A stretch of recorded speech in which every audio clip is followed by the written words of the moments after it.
ఓం నమ శివాయ. ఓం నమో వెంకటేశాయ. కుంభరాశి ఫిబ్రవరి నెల రాశి ఫలితాలు చూద్దామండి. ఫస్ట్ మాట్లాడుకోవాల్సింది మీ ఆరోగ్యం గురించి, ఆత్మ చైతన్యం గురించి, రిజల్ట్ గురించి. కొంతకాలం నుంచి ఎవరైతే రిజల్ట్స్ కోసం వెయిట్ చేస్తున్నారో వాళ్ళ వ్యాపారాల్లో వాళ్ళకి మంచి రిజల్ట్స్ వస్తాయి. కొంతకాలం నుంచి నా పేరు ప్రఖ్యాతి ఏమవుతుంది అని ఆలోచిస్తున్నారో, కష్టపడుతూ ఉన్నారో వాళ్ళకి మంచి రిజల్ట్స్ వస్తాయి.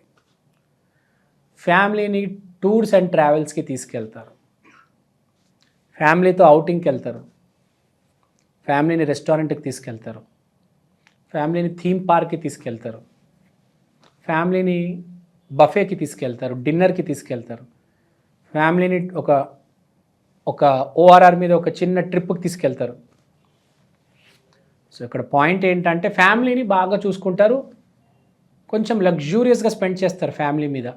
మీ స్థాయిలో అది 10 రూపాయలు అవ్వచ్చు, 10 లక్షలు అవ్వచ్చు, అది వేరే విషయం. డబ్బు మ్యాటర్ కాదు, టైం మ్యాటర్.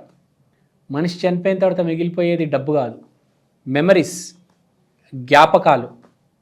బ్యాడ్ టైంలో కూడా మనతో పాటు ఎవరున్నారు అనేది గుర్తుంటుంది, కానీ ఇంత లాస్ అయింది అంత లాస్ అయిందని ఎవడు గుర్తుపెట్టుకోడు. నంబర్ కాదు, మనిషి.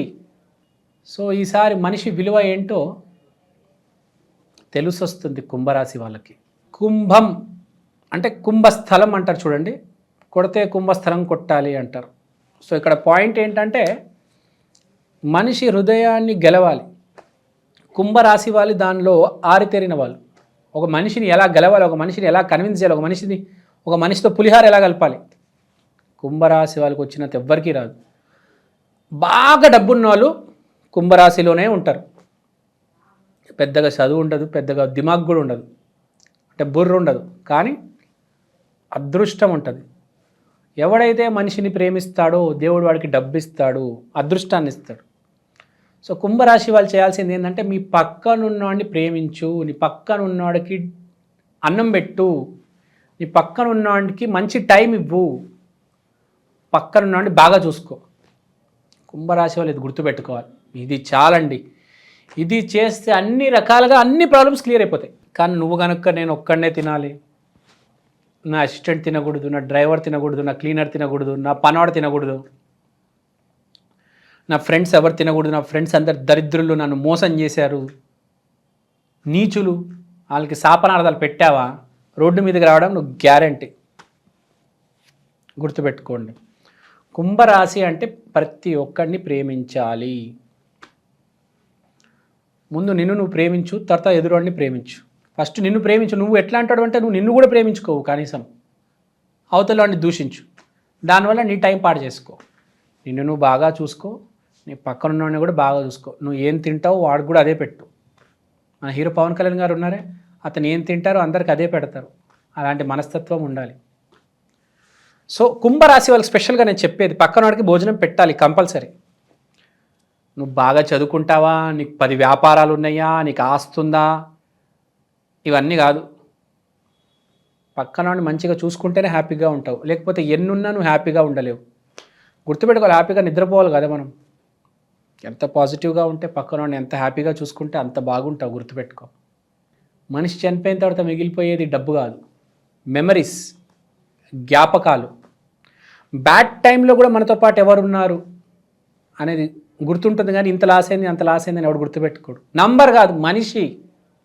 సో ఈసారి మనిషి విలువ ఏంటో తెలిసొస్తుంది కుంభరాశి వాళ్ళకి. కుంభం అంటే కుంభస్థలం అంటారు చూడండి, కొడితే కుంభస్థలం కొట్టాలి అంటారు. సో ఇక్కడ పాయింట్ ఏంటంటే మనిషి హృదయాన్ని గెలవాలి. కుంభరాశి వాళ్ళు దానిలో ఆరితేరిన వాళ్ళు. ఒక మనిషిని ఎలా గెలవాలి, ఒక మనిషిని ఎలా కన్విన్స్ చేయాలి, ఒక మనిషితో పులిహార ఎలా కలపాలి, కుంభరాశి వాళ్ళకి వచ్చినంత ఎవ్వరికీ రాదు. బాగా డబ్బున్న వాళ్ళు కుంభరాశిలోనే ఉంటారు. పెద్దగా చదువు ఉండదు, పెద్దగా దిమాగ్ కూడా ఉండదు, అంటే బుర్ర ఉండదు, కానీ అదృష్టం ఉంటుంది. ఎవడైతే మనిషిని ప్రేమిస్తాడో దేవుడు వాడికి డబ్బు ఇస్తాడు, అదృష్టాన్ని ఇస్తాడు. సో కుంభరాశి వాళ్ళు చేయాల్సింది ఏంటంటే మీ పక్కనున్నవాడిని ప్రేమించు, నీ పక్కనున్నవాడికి అన్నం పెట్టు, నీ పక్కనున్నవాడికి మంచి టైం ఇవ్వు, పక్కన నుండి బాగా చూసుకో. కుంభరాశి వాళ్ళు ఇది గుర్తుపెట్టుకోవాలి. ఇది చాలండి. ఇది చేస్తే అన్ని రకాలుగా అన్ని ప్రాబ్లమ్స్ క్లియర్ అయిపోతాయి లైఫ్లో. ఇది గుర్తుపెట్టుకోవాల్సిన పాయింట్. ఇది జరగాలంటే మాట్లాడడం రావాలి. సరిగ్గా మాట్లాడగలిగితే, జాగ్రత్తగా ఉండగలిగితే అప్పుడు అంతా సర్దుకుంటుంది. బ్యాలెన్స్ చేయాలి జీవితాన్ని పరిపూర్ణంగా. సో కుంభరాశి వాళ్ళకి ఇదంతా ఎందుకు చెప్తున్నానంటే రిజల్ట్స్ వచ్చే మంత్ ఇది. ఇదంతా పాటిస్తే మీకు రిజల్ట్స్ అన్ని పర్ఫెక్ట్గా వస్తాయి అని. ఈ రెమెడీ చేసేయండి, దీపం పెట్టేయండి, ఆ గుడికి వెళ్ళి రండి అంటే ఏం అవ్వదు. లోపల మార్పు రావాలి. లోపల శరీరమే ఒక దేవాలయం. ఇంకా కొన్ని కర్మలు ఉంటే అవి అనుభవించాలి, తప్పదు. కానీ మనం మాత్రం ఎప్పుడు పాజిటివ్గా ఉండాలి. సో తర్వాత మీ ఫ్యామిలీని బాగా చూసుకుంటారని చెప్పాను. దాంతోపాటు మీ ఫ్రెండ్స్ అండ్ రిలేటివ్స్ని కూడా బాగా చూసుకోండి. తర్వాత ఇప్పుడు పాయింట్ ఏంటంటే మీరు ఈ అరేంజ్మెంట్స్లో ఉంటారు. మీ ఫ్యామిలీని మీరు బాగా చూసుకోవాలి కాబట్టి ఈ అరేంజ్మెంట్స్, టికెట్లు బుక్ చేయాలి, బస్సులు ఎక్కించాలి, బట్టలు కొనాలి, నగలు కొనాలి, ఈమెయిల్స్ పంపించాలి, రిడీమ్ చేసుకోవాలి కూపన్స్, షాపింగ్కి వెళ్ళాలి, బట్టలు ట్రయల్స్ చేయాలి, బిల్ కౌంటర్ దగ్గర వెయిట్ చేయాలి. ఇవన్నీ ఉంటాయి. ఈ అరేంజ్మెంట్స్ అన్నిట్లో మీరు ఉంటారు. దీంట్లోనే ఉంటారు యాక్చువల్గా. మీ ఫ్యామిలీకి ఎప్పుడైతే మీరు మంచి టైం ఇవ్వాలనుకుంటున్నారో వెనకాల మీరే కదా నుంచొని కష్టపడేది.